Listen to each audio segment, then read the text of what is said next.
Hey guys, I'm Jackie Brubaker, your host of That Girl, the podcast. I'm an author, performer, 2-time Emmy Award winner, human relationship specialist, and founder of the wellness website loveyouevenmore.com. Each week, I bring on inspiring people and experts in their field to have powerful, motivational, and enlightened conversations about relationships, self-development, and how you can live your most authentic life. Follow us for daily updates on myself and the podcast at That Girl the Podcast and at Jackie Brubaker on Instagram, YouTube, Facebook, and our Patreon page. While you're at it, make sure to check out my new wellness website, loveyouevenmore.com. If you're wanting to dig into developing more self-worth, be healthier about relationships, and learn how to date smarter, go to loveyouevenmore.com and follow us on Instagram at loveyouevenmore. Welcome, Sarah Renee, to That Girl, the podcast. I am very excited to have you on. Sarah is a spiritual medium and teacher. We're going to talk all about what that means, about mediumship, about how she, discovered this gift and all of the things medium. So Sarah, welcome. Hi, thank you so much for having me. Thank you for coming. I like to let my guests introduce themselves a little bit more because you guys do a much better job than I could. So please. Thank you. I know sometimes reading the bio sounds a little... It just gets too clunky. So yeah, you tell people who you are. So I am a spiritual medium, which essentially means I can communicate with the other side, and a spiritual teacher. And I've been doing sessions with clients and classes for about 10 years now. I am a little over 9 years sober. So I kind of started this journey like right before. And then as soon as I quit drinking, it was like everything just exponentially, grew. And all this work just started coming together, and I dove in. And so now I mainly do like one-on-one readings with clients from all over the world. And then I do classes just because I found that in readings, like when clients would be very attached to just tell me how this thing is going to be, like spirit, the way that they would come through would be more guidance and advice and kind of coaching. So I broke that down into more classes and coaching to really help empower people. That makes sense. So let's just start at the very beginning. As a child, so many kids are so in tune with the other side and spirit and actually seeing spirits. Was that the case for you? It was. And I remember being quite terrified, as a little girl. And I wouldn't sleep in my room alone. And so something... You weren't alone. Yeah, because I wasn't alone. It was like the lights would go out and my parents would go to bed and the door would close, and it was like I was being attacked by really scary, like spirit/demon. It was really, really scary for me. And it got to the point where I tried to break my bedroom window. Like my parents taught me to do if there was ever like a fire, or like in a real emergency. Like that's how it felt. In my body. And so that was really, So I just thought I was weird, or like there was something wrong with me because my little friend, like nobody else was as scared as I was. And then when I was 5, my grandmother passed away from cancer, and she had lived with us for a little bit. So I was really close with her, and she passed away in the middle of the night. And so we got the call, and I made my mom, I was just like, she's not going to leave like until I get there. Like it was just this knowing. And so my poor mom, she's like grieving her mother, it's traumatic for her. And I make her take me to the hospital like 3:00 in the morning. And I remember to this day sitting on the hospital bed and like my grandma sitting next to me and having this conversation. Like it was so real for me. But in reality, her body was lying there, but I just remember her telling me like it was going to be okay. And she was okay now. Mm-hmm. And she would still talk to me. And, I wasn't going to be all alone. And then I just got up and I was like, okay, grandma's okay. We can go now. Like she's ready to go, so we can go home. And, and I don't think my mom, I think she was so much in her grief, like it didn't really register at that point in time, for her. But that was probably my first like big experience with the other side where that was positive. Yeah. That's huge too, especially when you are so scared of, well, when kids are like, I'm afraid of the dark, I'm like, I'm still afraid of the dark because of all of those reasons. And it's important to listen to kids when they're like, I'm scared. I am scared of the dark, or I am scared of this room, or whatever it is. Like, listen to them because they're telling you something true. Yeah. Like I used to do a lot of house clearings, and I still work with a lot of parents with highly sensitive kids with like helping, I find that like, if you can help empower them, because I have so much compassion for what they're dealing with that their parents might not see. Yeah.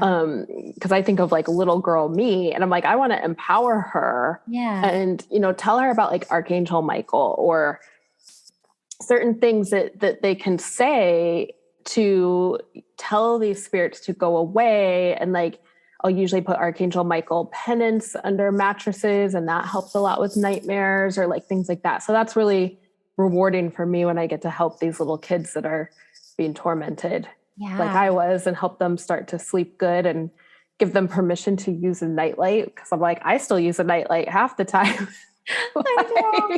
I hear you. I hate pitch black. It's terrifying to me. It is so scary. I would rather have there be too much light than not. So then let's fast forward into kind of your teenage years and like your 20s. Was this still happening? Were you more in touch with the gifts, or was it sort of different? What was that like? It kind of evolved. We moved firstly, and then in the new house, I was perfectly fine on my own. I would have some night terrors, but I could sleep, for the most part. And then, as a teenager, it kind of morphed into this like fascination with all things mystical. And luckily, my family was relatively spiritual, especially my mom. So I kind of grew up like talking about angels and fairies, and we'd go get crystals and tarot cards and angel cards, all those things were kind of normal. So I had this permission, to explore that part of me, even though I was still unsure and I was still very, very terrified of it. And then, but it would come out in really weird ways. Like I would feel other kids' energies, like at school, like it was mine. So I took on a lot of other people's stuff. Like we talk about like empaths and things like that. And then, I would just like know things, like I would get flashes, like of things boyfriends had experienced, or, people would like hug me and I'd get like a flash, and I'd just be, so I felt really awkward like half the time, because I was like, what did I just see? But I can't say that out loud. But like, I was like constantly trying to figure out like what's happening. And so I got really into drugs and alcohol, and I was basically loaded pretty much all the time. And because I found that helped me, like for me, it wasn't even an escape as much as it was helping me feel normal. It felt like if I was on something, like I could at least like somewhat pretend to be normal. And then when I was 17, I hit a rock bottom with that, and detoxed at home. My mom gave me like Louise Hay affirmation cards under the door, and like Dr. Dyer stuff. Oh, what a good mom. Like, I know. She's this will help, honey. Here's some Dyer. She's like, okay, here you go. But like that, oh my God, hey, like when it kept me, like it really helped reset me, and kept me off drugs, from that time on. And then I went to a spiritual advisor, like shortly after that, a new one, who was the first one to tell me, hey, have you ever, felt this way or experienced anything like this? Like you have mediumship abilities. And she started to kind of plant the seeds that began to help me understand my gifts. Wow. What was she telling you? She's a medium and an astrologer. So she was able to see it in my chart. And then she worked with some, well-known mediums at the time. And so she would tell me how to basically protect myself, and then how to ask questions to find out more information and to track things. So I kind of took it, though, like that show The Medium was on with Patricia Arquette, and that was like my favorite show at that time. And so I just went into like, I want to solve murders. Like I want to be like her. And I dove right into that somewhat naively, and completely terrified myself, and ended up shutting myself down again from those abilities, at least. But it was like this one advice. She kind of stuck with me through all of my, because she knew like it was my journey and I needed to learn how to embrace my gifts. And so she would just help me, with little things. I'd go get sessions with her, and she'd, help me, whether it was setting boundaries or just validating like what I was feeling, to kind of help me understand that or help me even know that I was correct or incorrect or whatever was happening. And so that, and then what else did she helped me start to like read energy and start to like be able to feel them from the other side, like in order to determine like, are they safe, or do I need to tell them to go away? And right around that time also, I moved out for the first time. And so I was living alone. And I remember it was like, I don't know why but it was like on the news, there was a serial rapist and then like 2 serial killers all out in Arizona, all at the same time. Yeah. I look back and I'm like, how is that happening? Like, what was going on? It's a very bad time. Yeah. Like, how does that even, like, am I making this up? But I'm like, no, it's really happening. And so I was really terrified to be alone, and I wasn't sleeping. And I called on Archangel Michael I'd read a Doreen Virtue book, and I was like, oh, he's the angel of protection. And he is like one particularly rough night, and I saw him in my room, and that was my first time like seeing, like with my human eyes seeing. Wow. And it was like his light just filled up my room. And then I felt him lay next to me, and I just felt this like light of like his wings like wrap around me. And it was like I could sleep. Like I knew that I was okay and that he was protecting me. And I slept all night. And that really kicked off like, okay, it doesn't all have to be about people. Like there's also this whole other world of angels and guides and these higher beings that can protect us and help us. And so that kind of kicked off this, almost like obsession with how do I connect with them, and, and then help other people do the same. I love that. Girl, you're just speaking my language right now. I feel like we're like little soul sisters right now. Yeah. I want to just keep asking you questions, because I feel like there's so many stories. I could be like, and blah, blah, blah, blah, blah, to what you just said, but I want to like keep like going, because there's so much I want you to tell. Well, actually I do have one quick question. When you started learning to feel more as a medium, like you could feel like who's good, who's bad, like, explain more what that's like, because I think for people listening who, know nothing about mediumship whatsoever, maybe put it in the most simple terms for that. And then for others who are more, understanding of this, we'll kind of catch on. But what does that actually mean? So what I learned is that I can essentially access, there's probably more than 3, but I, from my mental understanding, break it down to kind of 3 realms, right? Which is the human realm of where we all are. And so those abilities would be like empathy, reading a person's energy. Mm-hmm.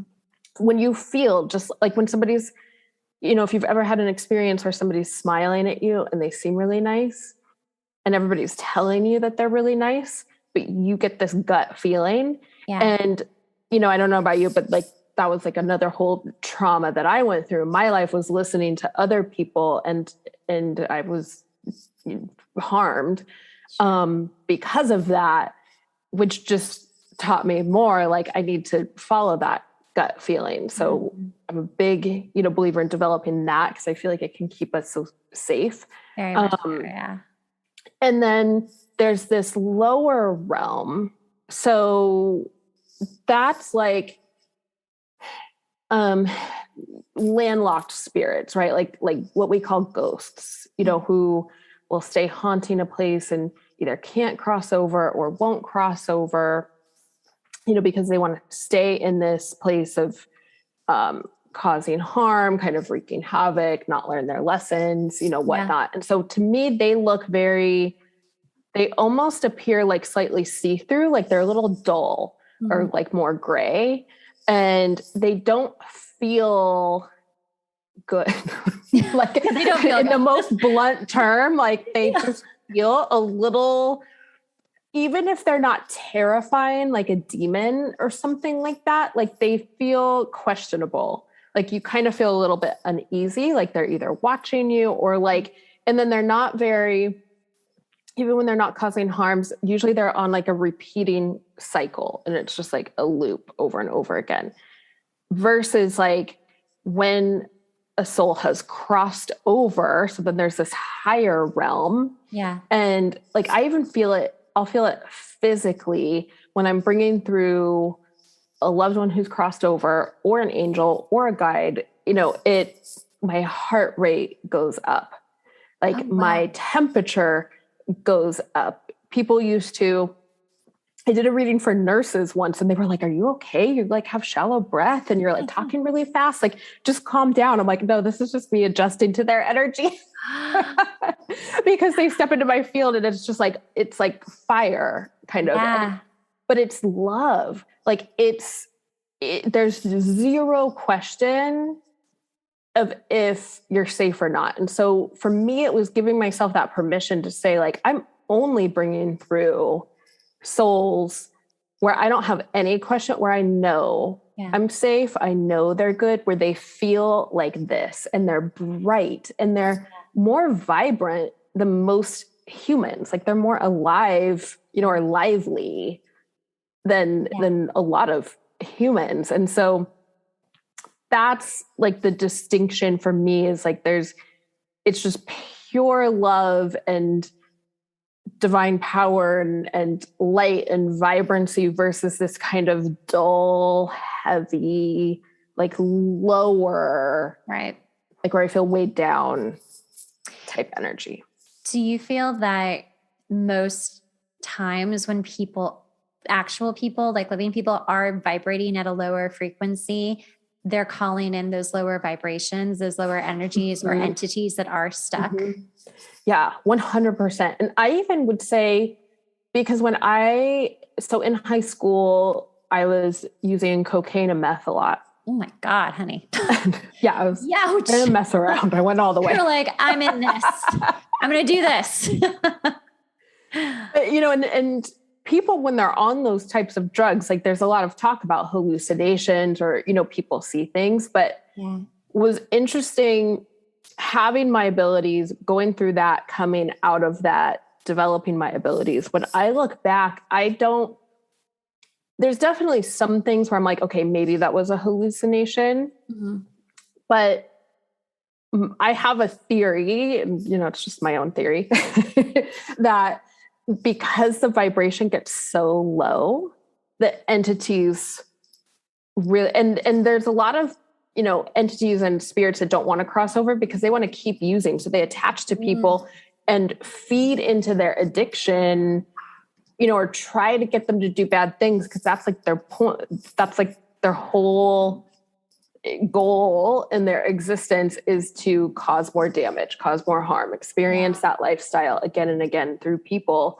And so I feel like also when you lower your vibration to a certain point, not only does it attract those spirits, but it might even open you up to like seeing them more and hearing them more, creating just more fear, more anxiety, and like adding to that loop. Yeah. Versus when we raise our vibration, it really does open us up to the higher realms. Right. When you say see them, do you mean physically? Yeah, I would say like physically. I mean, and it's kind of funny. Like I see, so like let's like Archangel Michael, for example, since I told that story. I saw him that time with my human eyes. Right. Now, most of the time when I see him, I see it like a picture in my head, like with my third eye. Sure. And what they tell me is it's because he's at such a high vibration. It takes so much work for him to slow himself down to appear to our human eyes. Got it. Whereas like ghosts or apparitions, they're at such a low vibration, they can usually like gather all the energy from your fear or from anger or from turmoil to appear. So it's almost easier for them. So I find people have more experiences where they see the negative spirits or lower level ghosts with their human eyes than angels, Do they, so I'll just put this out here. I have absolutely seen ghosts way too many times, and I'd like to admit. And when I was a kid, we lived in this house and it was very haunted. And but I was actually like communicating with this one ghost. And the way that I saw him was almost kind of like not quite an outline, but like outlines of parts of him. So you could still see through him, but you could see like him. And I used to hang out with this guy a lot, and he was fine, clearly stuck. I guess there had been like a really big like train crash or something like that, and he had died. But no, really nice guy. but clearly like not like the happiest of houses. Yeah. So that's one type of like vision of I've seen it. But as an adult, I guess I'm just asking for your opinion. What I had is that I see people and then they look like real people. And now I sound crazy, but they're not. And it's like, people are like, oh, that's not there. Or like, for instance, like I was a young teenager with one of my best girlfriends, and we were like staring straight, watching TV. And out of the corner of my eye, I saw like an actual man like walk by in the house. And I was like, stay calm, don't freak her out. Someone's like broken in, let's not freak out. And I looked back to my friend, she was sitting, further back than me. And she was just staring at me. And I was like, I don't want to freak you out, but there's a man in the house and we need to call the cops. And she's like, no. It was almost like she was kind of like dazed or in some sort of state. And she's like, no, he's just been staring at you for like 10 minutes. And I'm like, right, call the cops. She's like, no, it's not like that. And she did not believe in God, much less ghosts. Wow. So I've seen more people that look just like people. And so most of the time I'm like, I don't know. It could be a ghost. It could be a real person. Who knows at this point? I don't know. So I'm wondering, like, what is your experience with that? Because that's just mine. Yeah. Well, and I'll see people like I'll go on walks like with my family, and they'll see me just like looking off to the side. And sometimes I'll be like, I want to go see what's over there. And they're like, oh, here we go again. Sarah seeing ghosts, like, or I'll see like little kids playing on a playground, like 10 o'clock at night. And, they're ghosts, they're spirits. And, so I do see them like they're people, but what I find is when I focus on them, a lot of times, and sometimes I'll even ask, like, are they real or are they a spirit? And then I'll see them more translucent or a little and it's like, it's almost like I'm able to clarify just by asking. So you might want to play with that. I'm going to play with that for today, right now. So what was my question? I just had it. Okay. So for people who are wondering, can I tap into my loved ones that have passed over? I want to see my loved ones. I want to communicate with them. Can people who, obviously like who aren't you, Can they do that? Can they find ways to do that? Absolutely. And, you know, I always tell people too, like, I can't read myself. Like, I can read other people. So like my grandmother connects with me through signs and feelings and, you know, sometimes dreams, like all of that stuff, just like all my clients and all of you, you know, so there is that biasness of just all of the emotion that a lot of times blocks us from being able to like just see them just so cleanly, I call it.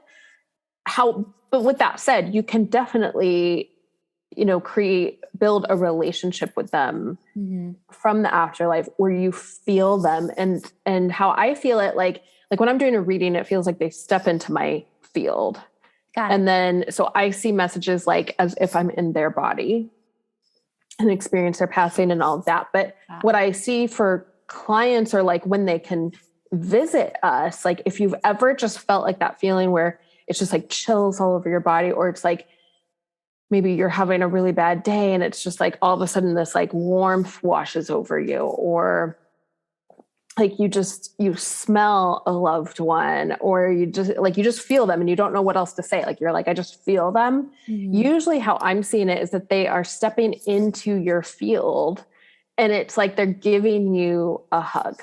Yeah. And so that's really like, if you can stop and like just acknowledge when you're feeling that and acknowledge them and let yourself receive that, it'll become more clear over time. Like it's like just by really building that awareness and taking the moment to just feel it turns the volume up, so to speak. And so then sometimes you can start to determine like, okay, this was my mom. This is my brother. This is an angel, because you'll start to feel just the little nuances in their energy to start to tell the difference.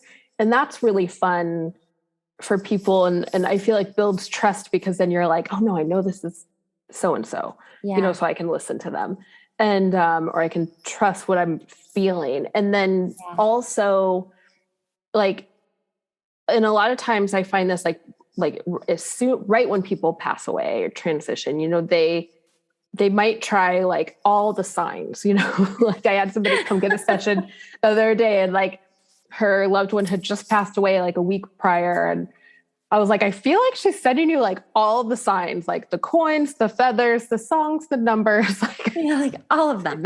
Like butterfly, like every, like cliche, unique, every single one. And she's like, I've been getting like bombarded, but because I'm bombarded, like, I don't know if I can really trust it. And so that's when it's really helpful to be like, okay, I think this coin is from you. Can you validate, like, is that true? And so I tell my client, like, start to just build that communication up with them where you're like, and then when you know it's them and you're like seeing, you know, the numbers everywhere, it's like, okay, what are you trying to tell me? Can you like, and then just noticing like, what do you feel? And really, so it's like just starting to talk to them and receive your answers through the signs and the feelings and all of that. And you can really develop your own language with them where you're like, wow, I have this entire, like, you know, I call it a spirit team, you know, but like this entire team around me, like helping me out through life. And you kind of feel like you're cheating almost. You just have your posse. Okay. So that's actually something I was just talking to a friend about yesterday. His dog passed a few weeks ago and it was really, really tough. And so he had never been interested or cared about signs or anything like that. And then he read a book on it and he's like, now I see all the signs, all the numbers, all the butterflies, everything like what you just said. So tell again, for people who like have no knowledge of any of this, what are some real, like, talk about numbers? Cause obviously I know all about the numbers. I live by the numbers, but tell people what that means. What is that? Yeah. So a lot of times it's like, it's not like this thing, like they're just making the numbers appear, right? Like, cause I have people who are skeptical. They're like, well, I think I just look at the clock at 11:11. I'm like, well, obviously that they're not like making the clock turn 11:11, you know, like, Right. I love that. Like, what, you know, I'm like, yes, like that's what's happening. So, you know, first to understand, like they are like if you're seeing numbers, it's your loved ones or angels basically tapping you on the shoulder, like getting you to look at the time or look at the license plate or, you know, look at your phone or your mileage or whatever it is at that moment so that you catch that number. Yeah. Like, and usually it's a way for them to say like, hey, you're on the right track. Or like, hey, I'm here. Like, I'm with you. Yeah. But I find like to really help just when you want to take it to the next level, because like in the beginning, it's just really comforting just to get all the signs, you know, just on their own, just to feel like someone's with you. And then when you want to take it to the next level, you can start to ask like, okay, thank you for validating, you know, that you're here, that I'm on the right path. Can you please help guide me to my next step? And then you'll start to see like, so then you might see a lot of numbers when you're talking to a certain person or when you're thinking about a certain job or a certain place or, and so then it kind of becomes like your breadcrumb to keep going in that direction. Totally. And then same with like, you know, and a lot of times too, I mean, they'll do repeating numbers, but like I know like in my family, 11s, my grandparents died 11 days apart. My sister and I are 11 years apart. It's like we've always had things happen in 11. So 11, people talk about 11, but like we've always had like 11 is actually personal for us. Yeah. Too. So, you know, sometimes it may be the repeating numbers, and a lot of times it'll be like somebody's birthday or a certain number that's special for you and your family. Yeah. Which makes it more personal. That's so nice. So I always say to look out for that too, you know, and then same with like butterflies, like how they show me, you know, when they send like butterflies or birds or things, any kind of animals. I had somebody came to see me who worked in the desert, and he was like, all the squirrels would always come to him, like nobody else, always him. And it's like, if you think of when we transition, it's like we step out of our body. So our energy is still a thing. So it's like, if you imagine like, even like they're still human shaped, but they're just energy now, they can direct the animals, because we all know animals can sense, you know, other energy. So they can like direct them. So it's not that they're coming into the butterfly or into the bird. It's that they're trying to direct them like to fly into your face, or, you know, to go hang out at your window all day, like something more than, you know, extra, right? To like get your attention, to be like, hey, do this, or like, I'm taking care of you, you know, things are going to be okay. Absolutely. I have quite a few different like animals. Bees have always been like basically my totem. Like they love me. I'm not like huge at getting stung, but you know, I mean, they really are cute and they love me, and they'll come directly towards like my heart. They'll like literally like beeline it towards my heart. I'm like, okay, thank you. So I also have a question about, because our loved ones, and especially our guides and our angels, with their energy, do you feel that they come through people to tell you messages too? Like, I mean, I think so, but what do you think? You know, I feel like they will whisper in people's ears, or they'll try to pop into somebody else's dreams. Like, especially if you're just really emotionally attached and maybe like you wanted a little too much, they might pop into like your partner's dreams or your friend's dreams, you know, to get a message through, or, like whispering things, trying to get somebody to talk about something is a subtle way to give guidance, you know, for sure. Or like pets, you know, will kind of maybe help draw you to another pet for your next pet, and they'll be able to kind of play with that pet. And so you might be like, wow, like they're really similar. Yeah. Oh my, can I just tell a quick story about that? Cause I love animals so much.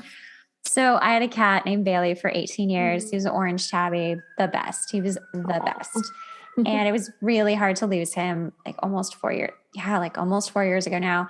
And I was just devastated. And I was like, I don't want another cat. I don't want another animal. Like that is too much. Maybe one day, not anytime soon. For whatever reason, I was so drawn to like wanting to look at kittens at like pet stores, which was really weird. I'm like, I don't know what's going on here. But I ended up volunteering for an animal rescue. And I was like, oh yeah, like I can come in and do whatever. And they're like, actually, if you could foster some kittens, we would really appreciate it. That would really help us more than anything. And I was like, oh, I mean, sure. It's only like 6 weeks after Bailey's passed. And there's all of these kittens to choose from. And of course, there's literally a litter of kittens. They're all orange tabbies. They're hanging off the cage, screaming at me. And I'm like, I don't want them because they look just like Bailey and I can't do it. It's just going to be too much. Well, it turns out that was the litter I took because all the other litters were like already taken. I'm like, okay, fine. Anyway, those are my 2 babies that I kept, and they are truly little angels.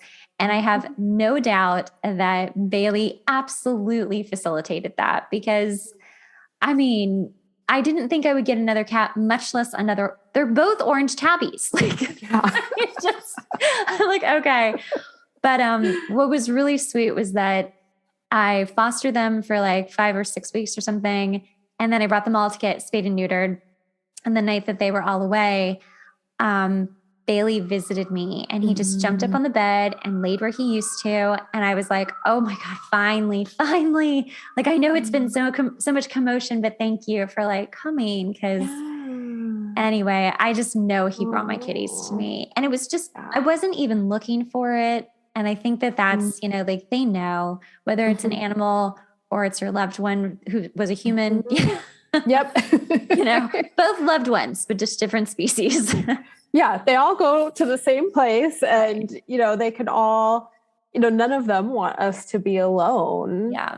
Yeah, definitely. Because they're not jealous. Like there's no jealousy or anything like that. They just want us to feel loved too. And especially animals. I find that that's like a lot of times it's one that they want us to give to another soul what we gave to them, whether it's rescuing or, just giving a kitten or a dog or a horse or whatever, to like this quality of life that they know we gave to them. Yeah. And then also that they want us to be taken care of here in the physical and to feel that kind of love because they know how much we need it and we deserve it, even though there's often that temptation to just kind of shut down, for a little bit. So true. Let's wrapping this up. Like, what are some of the things that you would tell people that would really be comforting to know, especially if they've just recently lost someone, just things that if they're, in a really bad stage of grief and they're just feeling like, especially if people don't believe in an afterlife or a spiritual realm, what could comfort them? So I actually have a high percentage of clients who are atheists, which I never would have thought would happen. And they're some of my favorite experiences because when their loved ones come through, it's like they explain it in such a different way that it's so educational for me. And so they always say, whatever you believe in, even if you're just thinking of science, that energy never dies. Right. So our energy has to go on somewhere.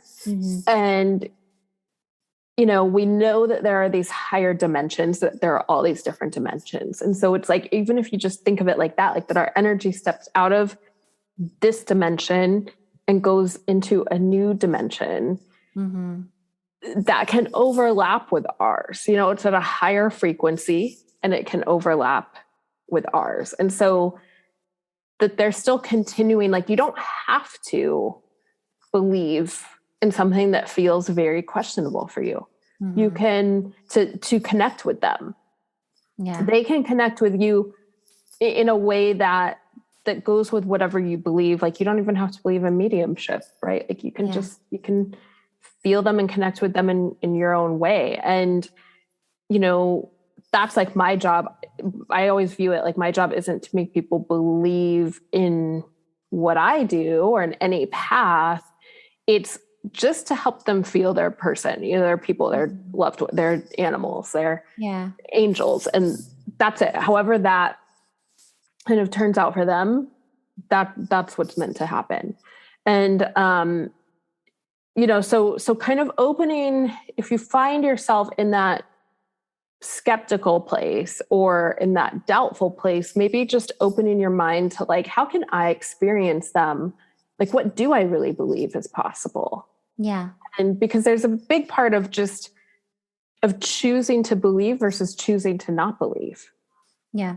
And finding that path for yourself. And then, the next thing I would say is that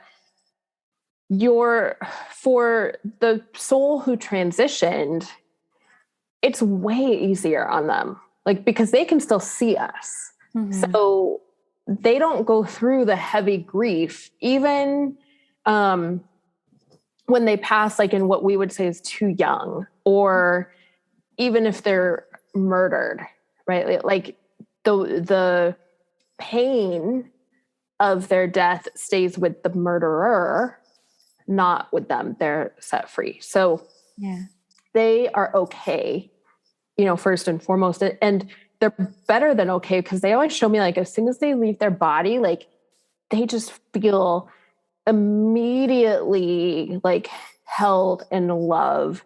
They pick their strongest, happiest, like, purest self, to embody over there. And they are, free from their ego. So all of that, like, even as they learn their lessons on the other side, they're not like us, where sometimes we can learn something and then kind of go into that place of regret that we didn't learn it sooner, or that we made some big mistake. Whereas, like, they get to learn the lesson and then, like, immediately feel peace and, like, forgive themselves for it. And, and so they're okay. Like, they're good. They don't go through the same grieving process that we do. And, to remember that your love is what connects you with them, not the sadness. And so, yes, obviously you have to feel the sadness and go through the grief. But I find a lot of times people can get to a place where they're starting to heal and they almost feel guilty. Like, and it's because they're identifying the grief is what connects them. And so that comes through a lot of, like, people's loved ones, like, no. Yeah. Love, like, I'm going to come through to you even more as you heal. You're going to feel me even stronger as you heal. And so knowing, like, you can stay connected with them even as you start to have, less sad days and more happy days, and, move on in your healing, and just to ask them to give you signs, and then ask them, hey, was this really you? And, talk to them throughout the day, because that really helps, I think, in the grieving process, is when you can start to just feel them versus, like, completely going down in that hole, of pain. And I mean, you might go there for a little bit of time. I certainly have in my life, but it's asking them to come help you out of it, because they love to feel useful and to help, with anything, little, big, it doesn't matter. So that's so true. I've always felt like that. I feel like our ancestors, however long ago, if you met them, you didn't, or, your grandparents even, are just like, they really do want the best for you, and they're there to help. And if you just, and I like that you say they want to be useful, because that makes a lot of sense, that they want to, like, help their grandchildren, be better and feel better and have, like, what do you think I should do? Like, Yeah, like they don't get tired over there. Like they're like, no, like give us things to do. Like, yeah, right. Like, and they care so much, and it's beautiful. I love this. One more quick question for clarification for people too. We talked about guides, and we obviously talked about angels, but let's define guides real quick, because I don't want someone to be like listening and be like, what do they say? What are guides? Yeah. That's a good question, because sometimes I'll talk about, because it's my normal. So sure, me too. I forget. So I see guides. I'm trying to think of a way to break it down. So a few ways. There's like the loved ones so there's like the spirits who show up as guides who've been alive and then transitioned. So there's them and ancestors and all of those guides. Or like I'll find different people, like one of my clients was working on a screenplay, and somebody that she was writing about was coming through to her as a guide, or like singers. I'll find sometimes singers from the past will come through, for them and be a guide or whatnot. So sometimes it's like related to the project, or what you're working on, and then sometimes it's just ancestors and people from your own family lineage, or from the land that you live on, or things like that.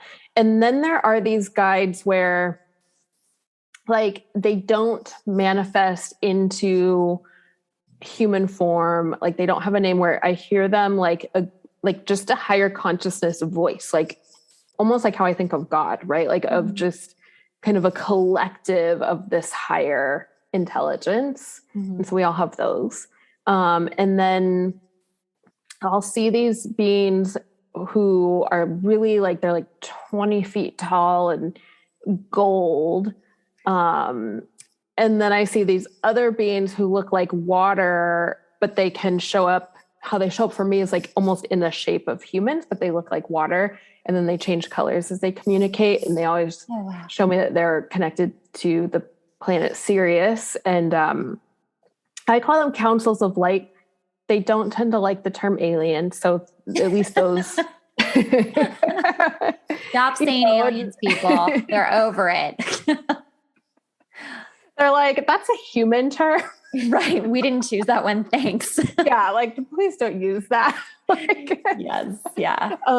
But so, and they're just from higher consciousness realms, and then there's like the guides who are what I would refer to as ascended masters too, of like Jesus, Paramahansa Yogananda, Mary Magdalene, Mother Mary, Bridget, like different goddesses, different, Buddha, I've brought through for some people, or like Kuan Yin, so like different beings and